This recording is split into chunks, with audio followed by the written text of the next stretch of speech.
Now, and I'd like to introduce Pittsford Sutherland graduate, Dr. Melissa Heatley, clinical child psychologist and assistant professor at University of Rochester Medical Center. And joining Dr. Heatley are her colleagues and also a Pittsford alum, Allison Stiles and Bree Daniels. Welcome. Thank you so much, Sarah. Thank you all for having me here today. And Sarah, can you remind me what time our hard stop is? Our meeting typically goes until 10:30. If I was planning for an hour, but if it goes over, I'm assuming there will be a lot of questions. So please take all the time that you need. Great, awesome. So I'm really happy to be here today to talk about teen mental health, but especially how do we foster resilience in our teens during these pretty challenging times. And so we'll be talking about mental health in the context of the time that we're in, and how do we help our kids get through it, and also how do we help ourselves get through it. A little bit about us. My name is Dr. Melissa Heatley, assistant professor at U of R. I have a doctorate in clinical and developmental psychology from the University of Pittsburgh. Of Pittsburgh. And I grew up in Pittsford and I'm a Sutherland alum. And I'm joined here today by Bree Daniels and Dr. Allison Stiles. Bree, would you unmute yourself and introduce yourself and say a little bit about your background? Yeah, absolutely. Here, I can turn on my camera too. Hi, like Dr. Heatley said, my name is Bree Daniels, and I am also a Pittsford alum. I graduated from Sutherland in 2011. I've been with the university since 2017. I'm a licensed mental health clinician. I work primarily with kiddos ages 7 to 14, disruptive boys. So the running joke is the naughtier, the better. I am, like my picture shows, I am currently expecting a little baby boy. And yeah, this is a great opportunity for us to come together as a community and work on ways that we can all be supportive and help access care when necessary, and give you guys some tools and tips to be able to help kiddos at home dealing with some mental health concerns related to the pandemic. And Dr. Stiles is wrapping up a training that she's doing with Fairport Central School District right now, but she's my postdoctoral fellow in clinical child and adolescent psychology this year. She finished her doctorate at Denver University and has a lot of training in school mental health and in pediatric psychology. She's also a Pittsford alum. She'll be joining us in just a moment.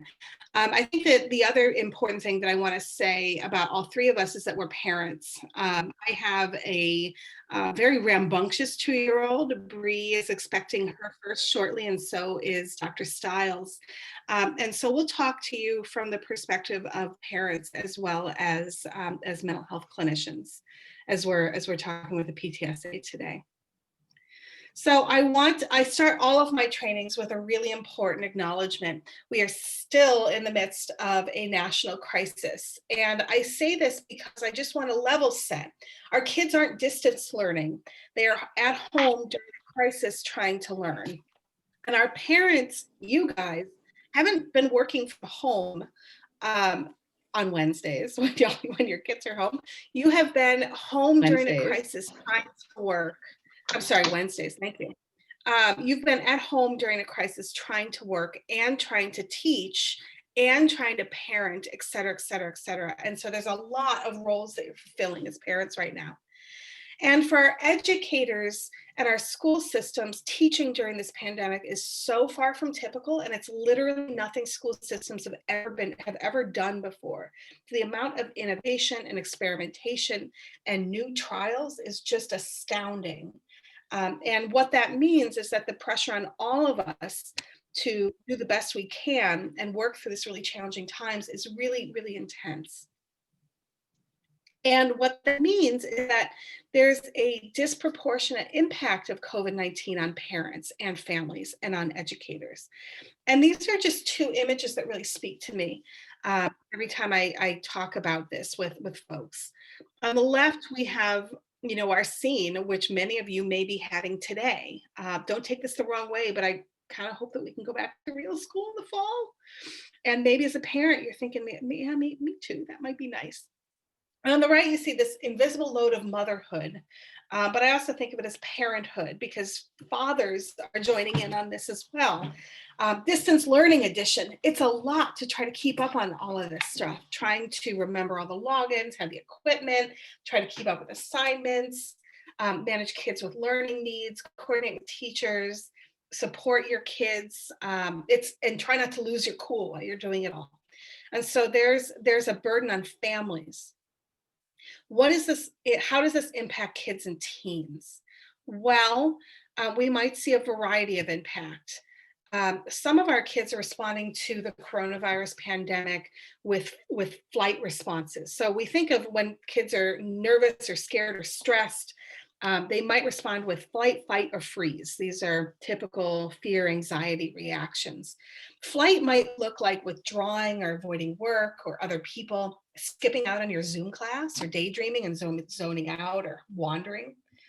Fight responses might look like acting out or behaving aggressively or being really silly or seeming more defiant than normal, or hyperactivity or lots of arguing kind of beyond the normal. And then a freeze response might be things like, who cares about this anyway? Or having trouble participating in work, feeling like they're numb or disconnected, or refusing to answer questions, refusing to talk, or having trouble engaging. Now, also, not all of our kids are showing fight, flight, or freeze responses. Some are doing okay. They're tolerating return to school and all this chaos that's going around us. They are socializing from a distance. They are largely engaged and participating. They're showing some pleasure from learning and from returning. There might be some mixed emotions and frustrations. And a lot of kids are showing pieces of all four of these categories. These are actually normal experiences to a really, really abnormal series of events and situations. And so I want to really normalize that because not all stress is bad. We think about stressors like the coronavirus, but also like that social studies test or APs or college applications or moving to high school or middle school as stressors that kids can tolerate. They can be positive or tolerable. Not all stresses are going to have long-term adverse effects on kids' lives. And actually, some stress is good. It can really steal you, or we call it stealing or stress inoculation. There are beneficial effects of brief stress exposures and stress exposures that kids learn that kids learn from, and they learn how to develop coping skills and strategies in response to. But we got to acknowledge the trauma that our kids are facing and also their families are facing um, with the COVID-19 pandemic and also a lot of disruption and isolation. We also have had several seasons of witnessing injustice and unrest and seeing really laid bare disparities in health and safety. And many kids have feared the future. And these things can be exacerbated if your kiddo has been exposed to a history of maltreatment or trauma, or a history of mental health challenges. But what we know is that our families, our schools, and our communities can play a really, really important role. And so I want to talk about resilience. How do we help? How do we adapt successfully within the context of this adversity to foster our kids' mental health?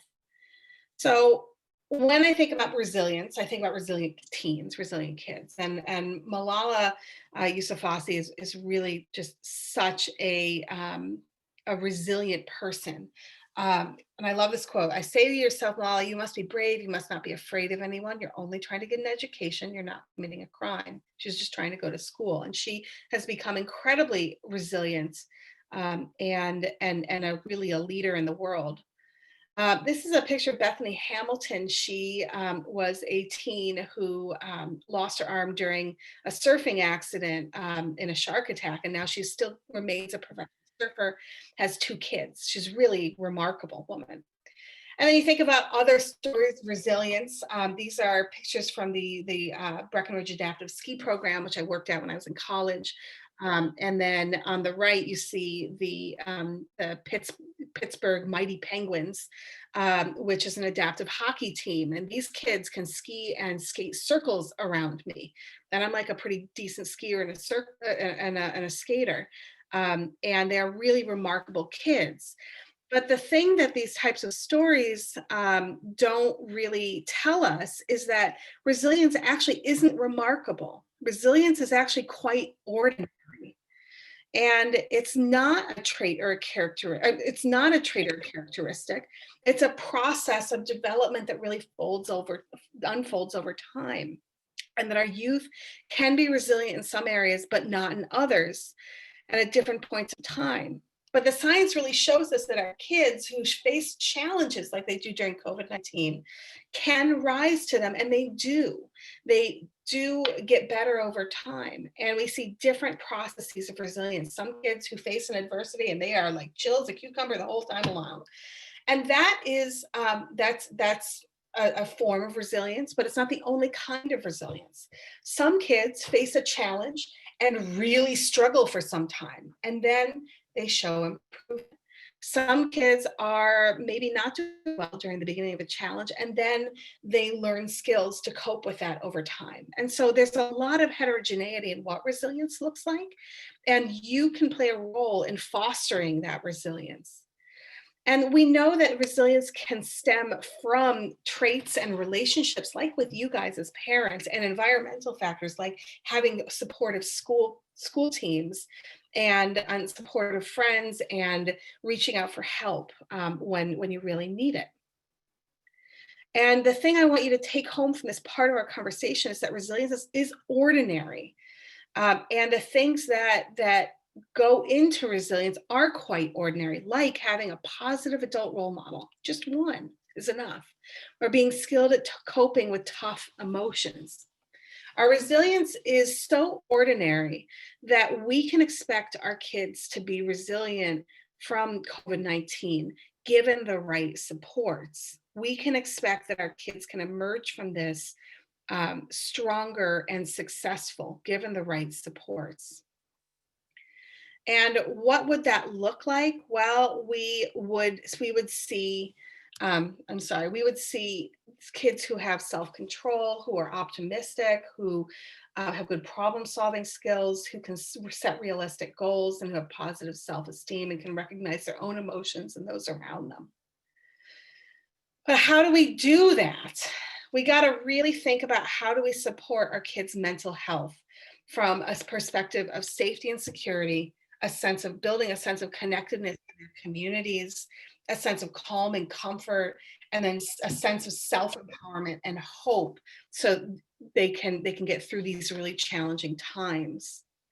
When we're talking about promoting safety and security, what we really mean is that when your kids are struggling and asking questions about the coronavirus pandemic, be nurturing and affectionate, and even more so during times of stress.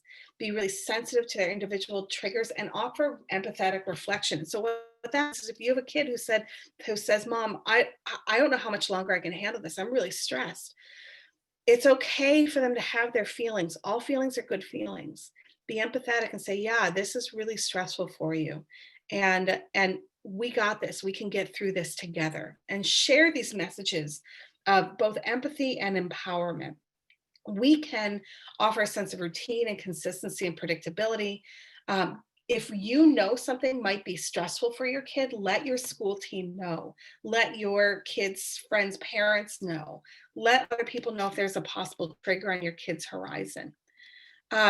This is a nice example of how you might phrase these conversations when our kids have big questions, including our teens. We don't need to comfort them completely. We don't need to say, "Don't worry about it, honey. It'll pass. It's going to be fine." What we do want to do is we want to frame an honest response within the story of safety and resilience. So we want to accept their feelings. Mom, what's going to happen? I don't know. I can see that maybe you're a little bit nervous, but I do know that we are strong as a family, and our family is going to take care of each other no matter what. I do know that we can get through difficult times, and that we can get through this difficult time together. And I do know that I can help you do that.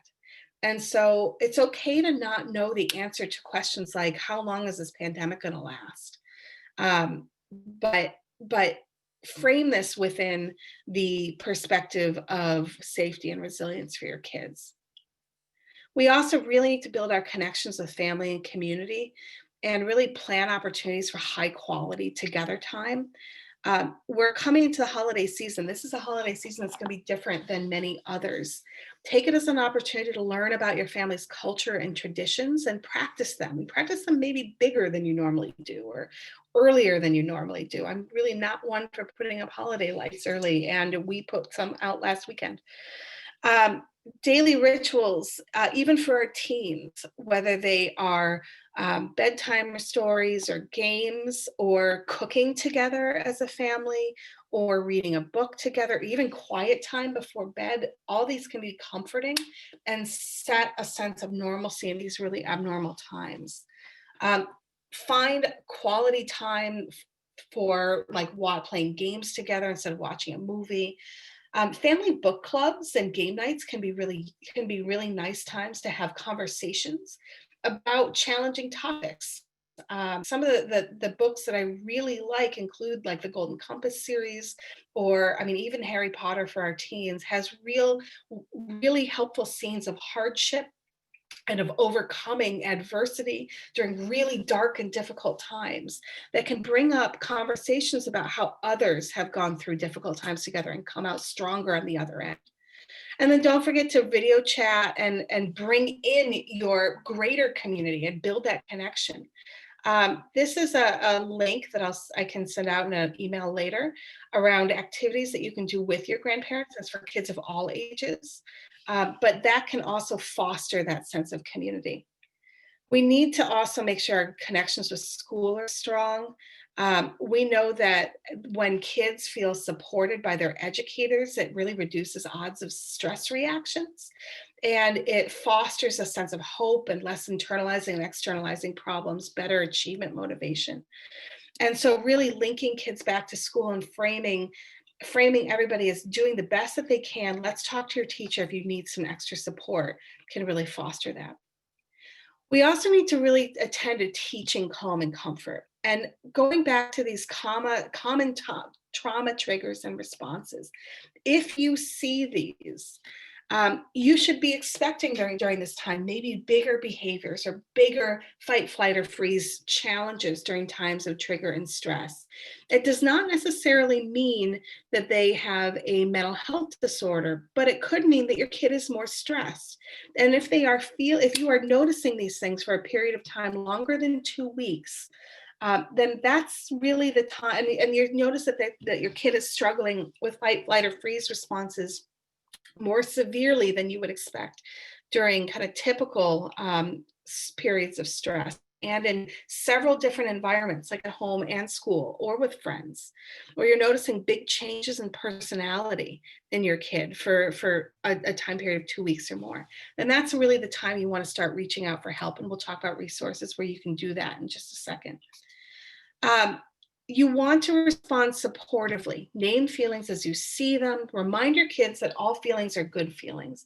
If your kid seems withdrawn, say, it seems like maybe you're feeling a little sad today. What's going on?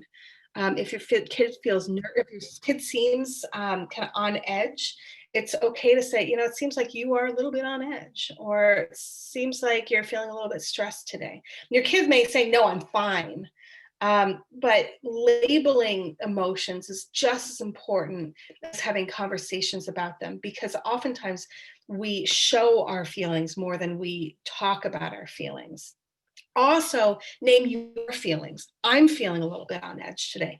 I'm feeling a little bit nervous today. I'm feeling a little bit sad today. And normalize emotions. Discuss the hardship that you guys are going through together. Um, Many teens don't want to talk to us, especially when we're sitting down and talking to them one on one. A car ride can be, and you guys are parents of teens, car rides can be incredibly valuable times to reflect on your own experiences and to normalize emotions and to open up big conversations. And don't forget to say, what do you do as a parent to cope? And do those with your child or your teen, whether it's taking a walk together, whether it's going for a drive or listening to music that you like together. Model your coping strategies. These are just 3 examples of calming, comforting strategies that we will offer in therapies for some of our kids, but can also be really beneficial to do with your kids when they're feeling distressed or stressed. On the right, you'll see an emergency sadness kit. That's kind of a funny word for what we think of as a coping box.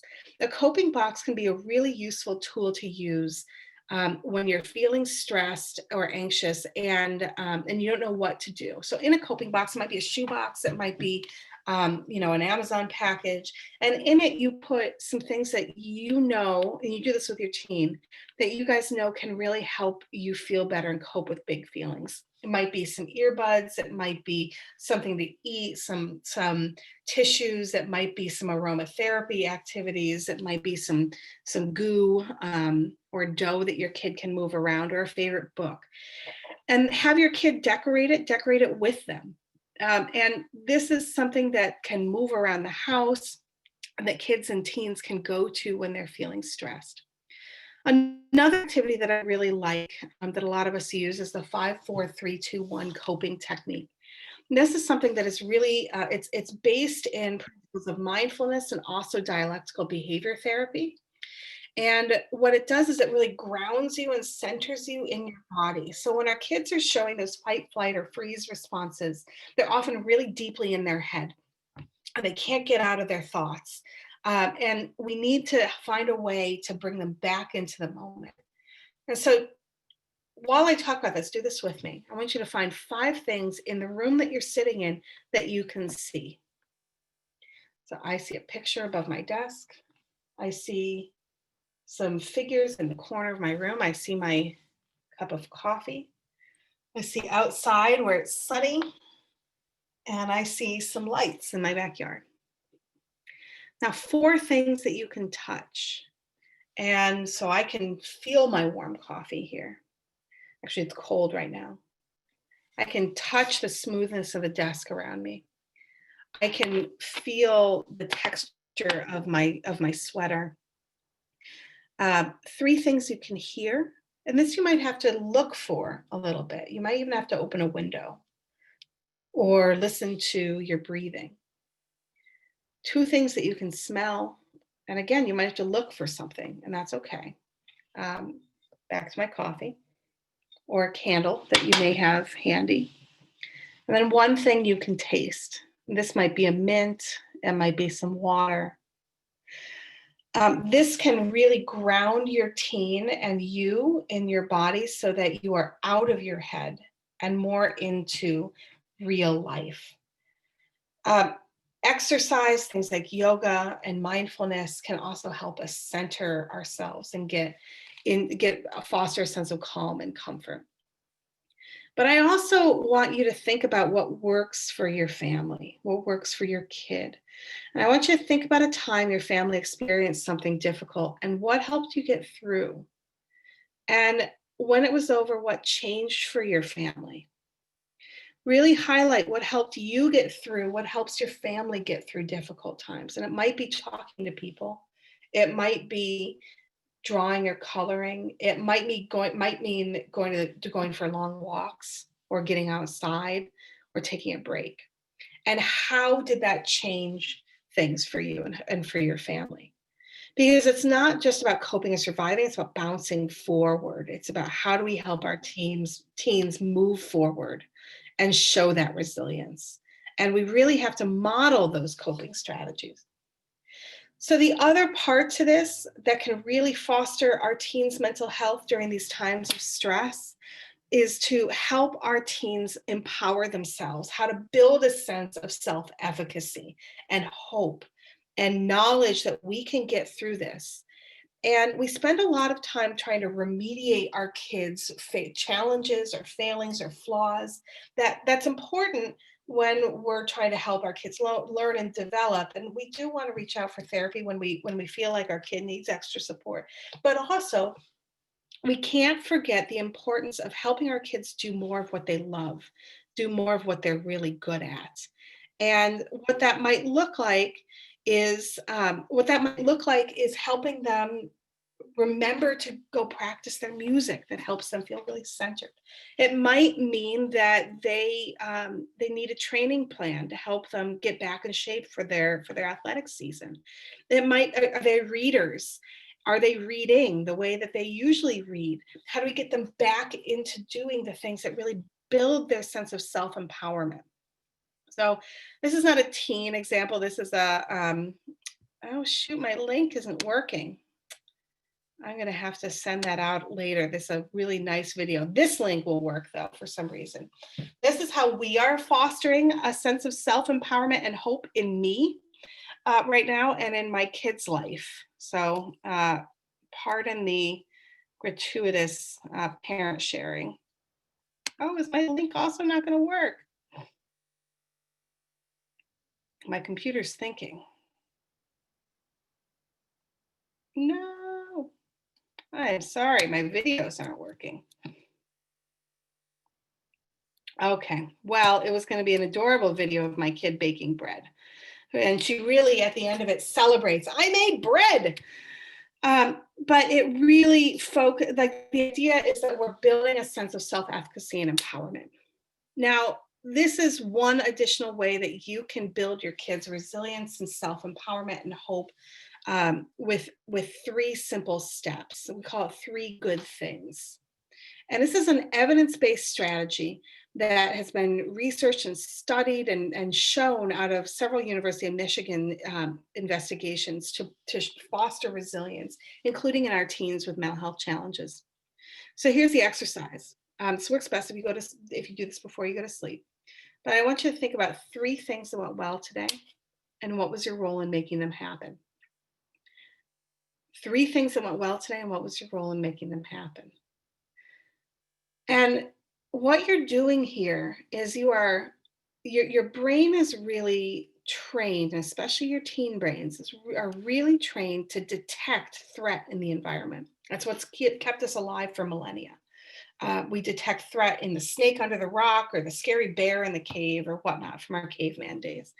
And then learning from those to go hide and fight, flight, or flee. The challenge is that our brain is not biologically predisposed to notice the things that are going well. That is especially true when your kid is struggling with something like anxiety or depression or experience trauma. And so we have to retrain our brains to identify the things that are going well in our environment. And we also have to identify that we had something to do with that. It didn't just randomly happen to us. So people who are depressed have negative attentional biases. They notice things that are going poorly. They also tend to have something called an external locus of control, where it seems like things are outside of our control. This exercise identifies the things that are going well and also identifies the internal things that make them happen. This works best if you review these during your last 2 wakeful hours and if you write them down. Works best if you do it for 2 weeks or more. This can be incorporated into family routines, such as the car ride home. I do this with my 2-year-old before we go to bed every night. It's actually a really nice exercise for me, quite frankly. It reminds me of the good things that are happening in the world and the fact that I can actually do something in my control to make things go well.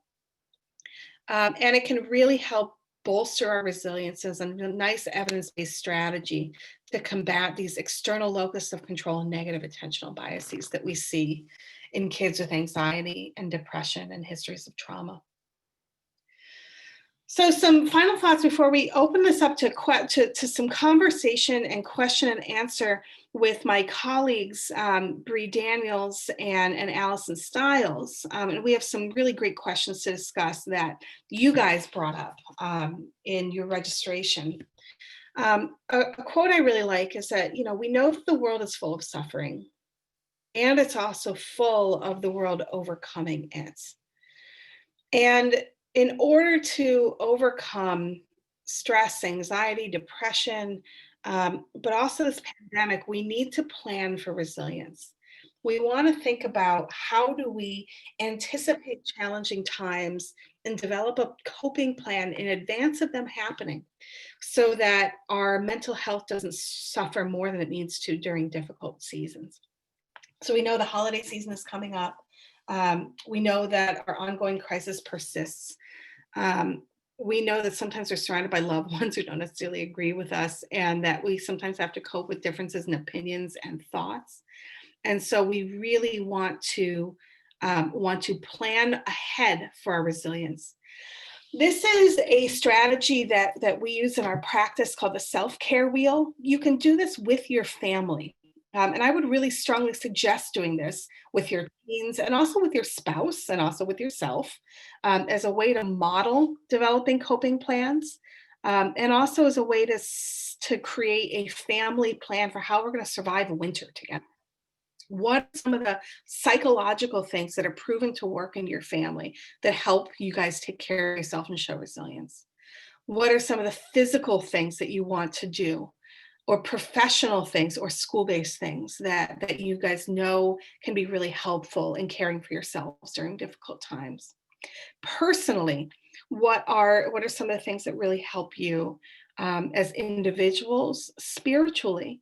And that doesn't need to be religious, right? That this can be around, like, how do you connect with nature, can be how do you connect with your higher power, or with your faith tradition. And then emotionally, what is your love language? What are ways that you really want your parents to show that they care for you? Or that if you really need help, how are we all going to know that you need some additional help? And how are people going to know if mom needs some additional help, or dad does? And we need to make this plan now, because we do have a winter coming ahead of us. We do have a holiday season coming up. We do have some hardships coming up. And we need to plan for how we are going to build resilience in our family now. So I want you to ask yourself, what commitment are you going to make today to take care of yourself and your family? And what kind of support do you need to succeed at making your wellness and your family's wellness a priority? So sometimes it's really important to know that it's not just enough to take care of yourself and to take care of your family. Sometimes you need to reach out for community support as well. And this does not have to be professional support. Your family and friends are so important. And therapeutically, frankly, a good chunk of what we do is to try to reconnect people with their social supports and social circles, whether it's family, whether it's friends. And more is going to have to be remote these days than typical years.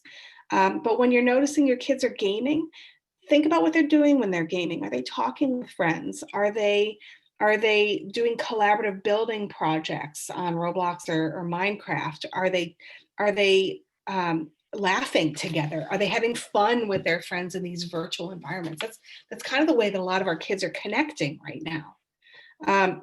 We also want to balance our kids' gaming with real life too. We'll talk a little bit about that when we're doing our Q&A. But reach out for that social support and that connection. Help your kids do that too.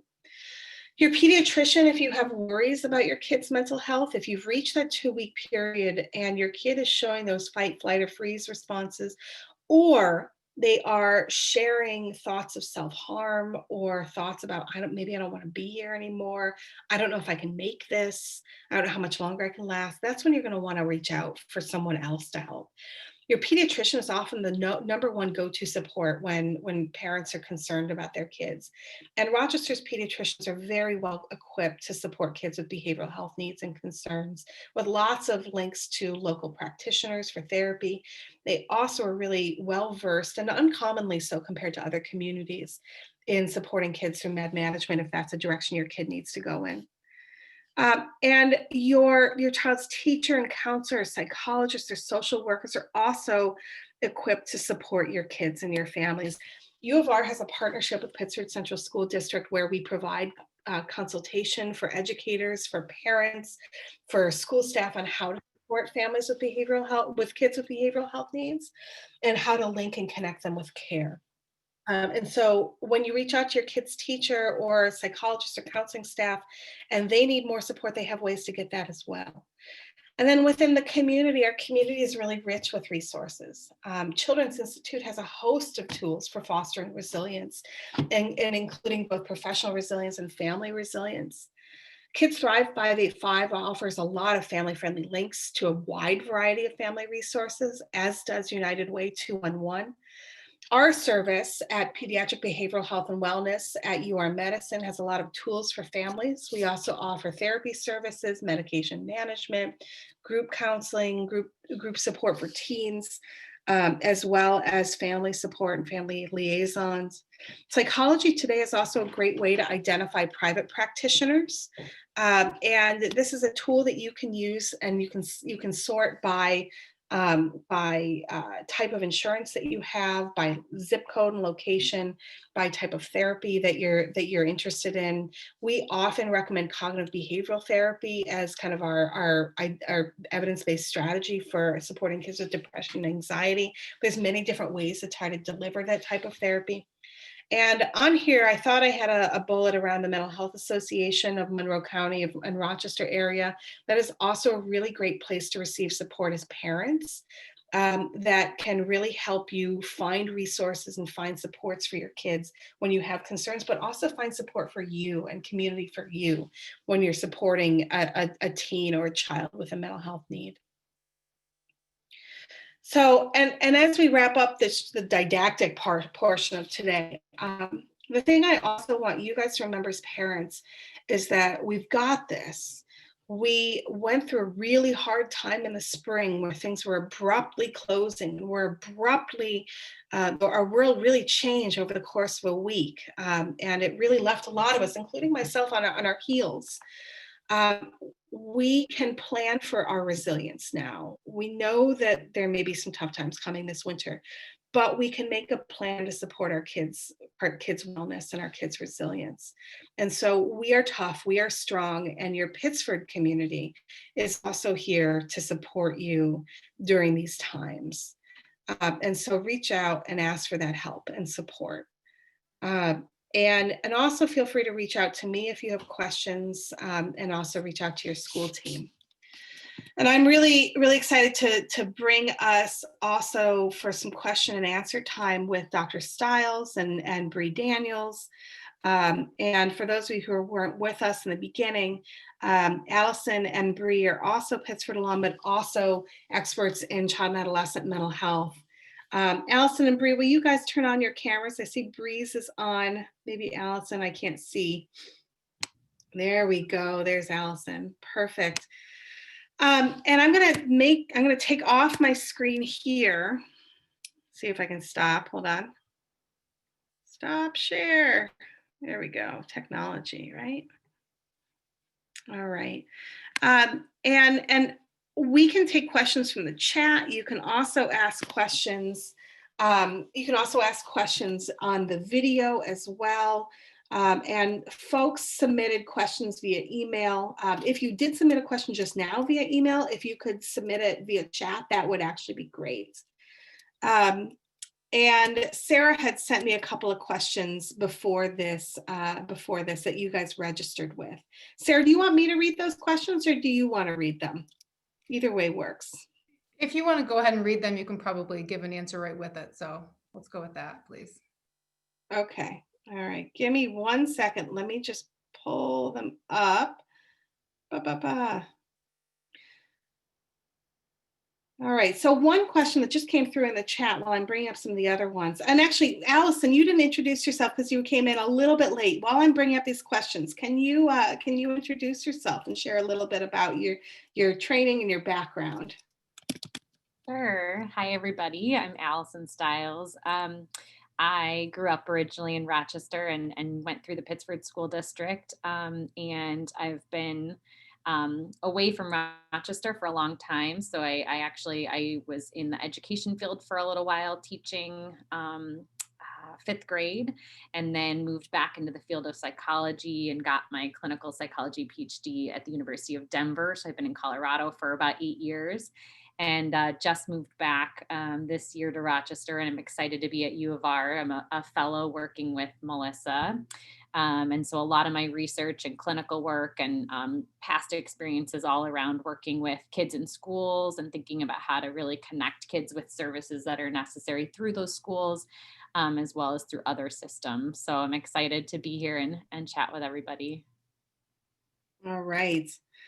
All right. So one of the questions that came in was around how do we communicate to our kids that this pandemic is temporary, that it'll end someday? What are some of the strategies that you guys are suggesting to communicate to your kids and adolescents that we can get through this? I think one of the best strategies I've had, not only in our work at Pediatric Behavioral Health and Wellness, I also have 3 bonus kids. So I have a 13-year-old stepdaughter, 14-year-old stepdaughter, and 16-year-old stepson. So it's that constant reminder of it's a bad life, or it's a bad day, not a bad life. Just like this is kind of a yucky situation, but it's not going to last forever.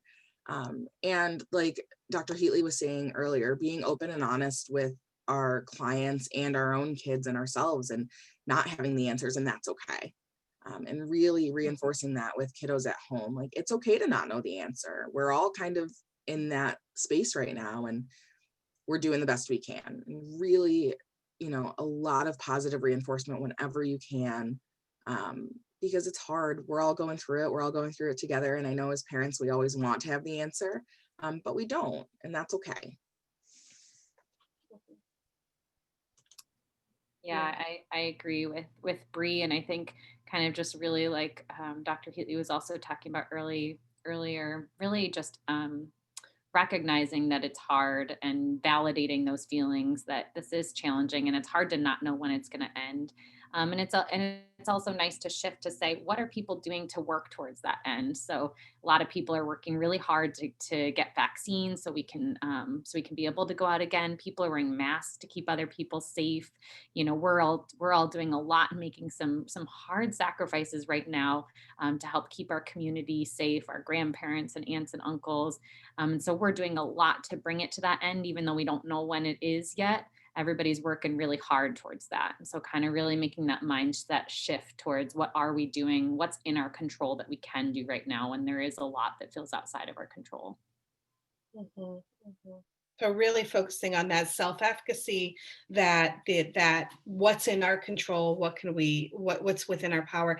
I think also highlighting those sacrifices that kids are making and validating them, and really in talking to kids about how the work that they're doing, really validating it, and reinforcing them and rewarding them for that. When we think our kids are having mental health concerns during this time, how can we get them to open up to talking about this with us? What are some strategies to get teens to talk? Maybe some developmentally appropriate conversation starters. And so this is something that we work on not only in our group therapy sessions, but in our individual sessions, and it's super easy for parents to incorporate at home. We ask, what is one great thing that happened and one not so great thing that happened? And you can really modify this to work for kiddos on the younger end by asking them, like, what was a high of your day and what was a low of your day? Or working with teens and kids a little bit older by saying, like, what's one great thing that happened and one thing that you really struggled with today? Because that just opens up the conversation of, here's something that I'm really proud of that happened today. Here's something that I struggled with that happened today. And it gives parents a nice segue into, how did that make you feel? How were we processing this? How can we maybe change our response at a later time? Mhm. I think what's really nice about that too, that Bree's talking about, is that it allows kids and teens to not only say what was great, but also to say what was hard, right? Because sometimes we kind of want to just direct kids just to saying, well, what was good about your day? There's got to be something good, right? And it's really nice and helpful to be able to have somebody hear what else was really hard. And so being able to leave space for this was really frustrating. This was just so tough today.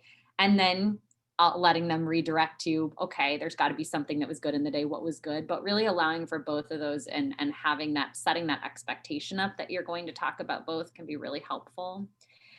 I think another thing that opens the door to future conversation is that we can often jump to problem solving as parents or educators or professionals. We really want to just say, okay, something hard happened. What do we do about it? Let's solve that problem. And a lot of times it's not about solving the problem. What's really most important is just being heard. And so allowing kids and teens the space to share what was tough, and sometimes just hearing it and saying, that sounds so hard. Yeah, it sounds like you had a really tough day. And I would feel frustrated if that happened to me, or I would be really down too if that happened to me. And just hearing it. And sometimes that's all we want to do. We can leave space to say, would it be helpful to talk about, can I help you in some way with that? Or would it be helpful to talk about a solution for next time? And they might say, no, I just want to talk about it. But if we're just hearing it and validating that that's hard, that opens the door for future conversations, for them to keep coming back to us and sharing how they feel, and not worrying that you're not going to hear me, you're going to jump into trying to problem solve and I'm not there yet. So it's a nice way to kind of set that stage for them. We also know our teens are a little bit squirrely, right? So if you sit down with a teen and you're like, "How's your day?" They're going to go, "Oh my God, what's wrong?"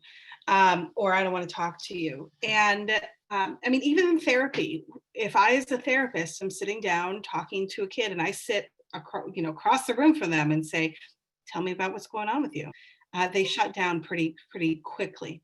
Bree's nodding her head, and so is Helen. And so we have to find creative ways to engage our teens, and usually that involves less eye contact rather than more.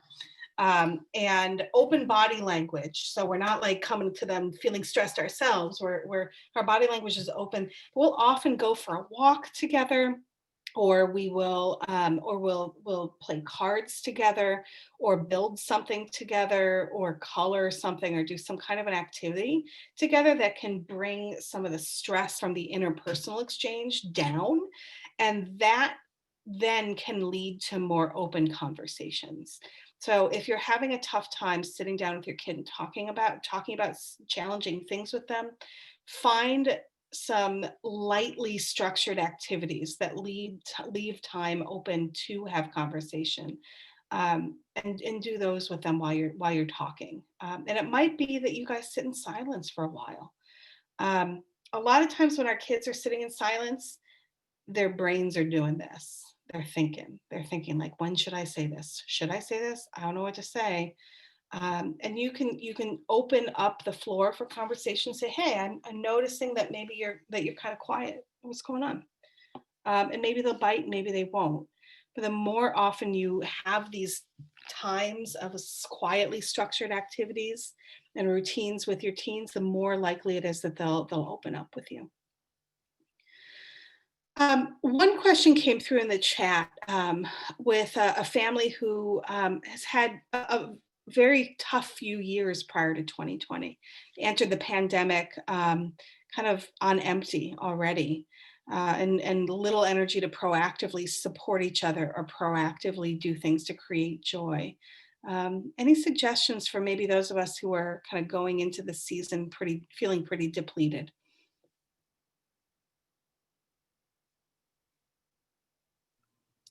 I think that's a great question, and I think a lot of families are feeling that way, feeling pretty depleted at this point.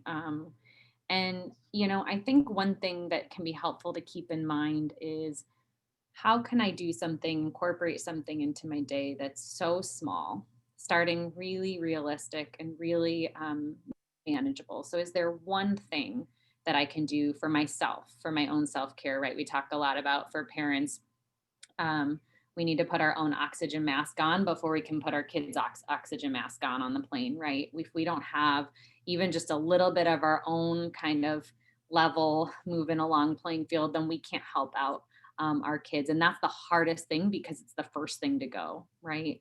And so sometimes we think about, what is one small thing I can do for myself each day? Or what is one small thing that we can do as a family? And it might just be that I take an extra moment to, you know, enjoy my coffee for 1 minute before the day gets crazy. Or I listen to one song, while I'm in the car going to pick up my kids, that makes me feel good.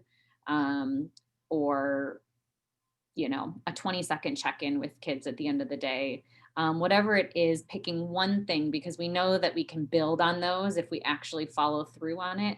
But if we start with a big grand plan, it's not likely to follow through, and it's probably going to then lead us to feeling even more discouraged and kind of helpless. So I think it's also really important to know when you've kind of reached the end of your skill set, or the end of your bucket, and to also say, I think I need to a little bit of extra help from me and my family. We're having a hard time supporting each other and leaning on each other. It's time to maybe find a way to lean on someone else as well. And that's when I start thinking about how we find a licensed mental health provider for maybe me as a parent first, um, to support in getting a little bit more in my bucket. And even just having a meeting with a therapist once or twice can really put a little bit more, give you a few more spoons, give you a little bit more energy, or at least a plan for how to get a little bit more. Um, and then with that refreshed perspective, you can think a little bit more about, does your kid need more support? Oftentimes when parents are struggling, kids are also really struggling. And finding another person in community, because it really does take a village to raise kids, guys. Like, it really does. Finding another village member to say, I don't have, my bucket's empty right now. Look, you got a bucket. Can we borrow some of your water for a minute, and I'll give it back later. That's what we're here for. It's what our profession does. And use this village, because we're here for you. So we had a question that kind of came through the chat. What resources or coping skills would you give parents who have kids of color who are struggling with not just the pandemic, but also concerns regarding the current social climate, and feeling like they're not alone? It's a great question. Yeah, and I think one of the best ways parents in general, and especially parents of kiddos who are of color, is having these open conversations. I think, and I can speak to my own personal, views of growing up in Pittsford and being a biracial kiddo and the only tan kid in my class, if I'm being completely honest. It's definitely hard to try and connect with your peers when we're not all having the same experience. So relying really heavily on that parent interaction and being able to talk with your parents and your kiddos openly, and knowing that, like Dr. Heatley was saying, kind of knowing where our expertise as parents stops and where we can engage with some mental health supports. At Pediatric Behavioral Health and Wellness, we have an incredible group called the Grace Group that is designed for kids of color, where they meet once a week, and we have 2 fantastic staff personnel who run the group.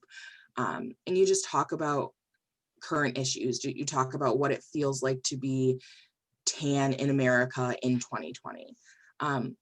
Some of the self-care activities to do at home is really a lot of that self-esteem work. Asking your kids, what are you proud of?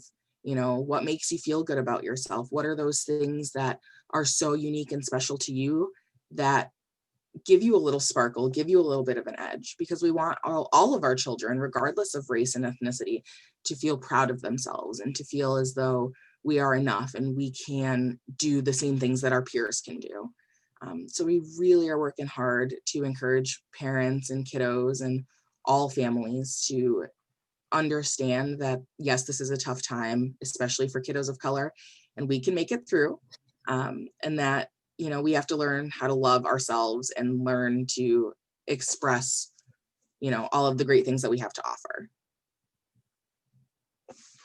Yeah, I think that also really harkens back to the importance of developing and fostering narratives of resiliency and fostering narratives of empowerment and hope, and finding ways for your teens to participate in empowering activities, whether they're online, whether they are in the community, and really trying to highlight ways that your kids can maybe make a difference, and take some action as well.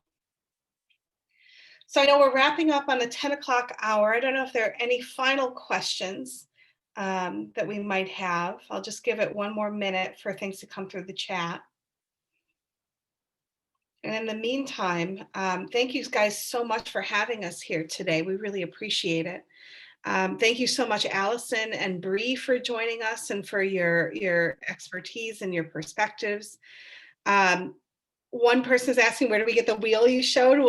We will send Sarah this PowerPoint. I can also send you the PDF of this wheel, as well as a blank one that you can complete with your family.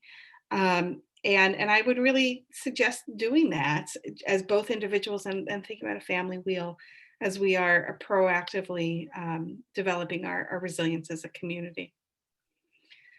All right. Any final thoughts, Sarah, before we jump off for the day?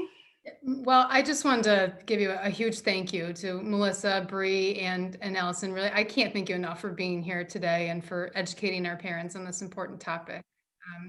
I love what you said about the quote that you shared from Helen Keller, that although the world is full of suffering, it is also full of the overcoming of it. I think that's great. I'm really gonna take to that. And I think that's a great quote that you shared.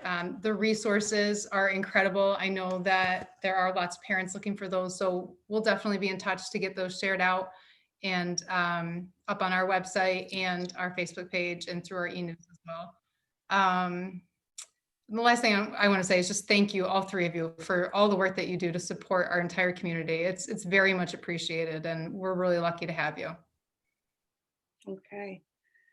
Well, thank you guys very much. Any final closing thoughts, Allison and Bree, before we finish up our part for today? Just know that, like, we're here. We have a really nice partnership with the Pittsford Central School District, and we'd like to continue growing that partnership. So reach out if you have questions. Dr. Heatley is fantastic when it comes to consultation, and we can all be of service in the best way that we can. Awesome. Allison? I would just echo what Bree said. Yep, we're all here to continue this partnership that Dr. Heatley has started and really fostered, and we love working with the schools and with parents. So we're so happy to chat anytime with questions or things that come up during this really hard time and beyond. So it's great to have a chance to talk with you all, and we hope to continue that conversation. And I guess my last comment is for you guys to remember that resilience is normal, resilience is ordinary, and we can build resilience in our kids. We have the technology, we have the ability to do that. And you as parents are really the leaders in that work for your kids. All right, thank you so much for your time. We're gonna log off and let you guys continue your PTSA meeting, and we'll talk to you another time. Thank you. Thank you so much. We'll be in touch, Melissa. Thank you. Thank you.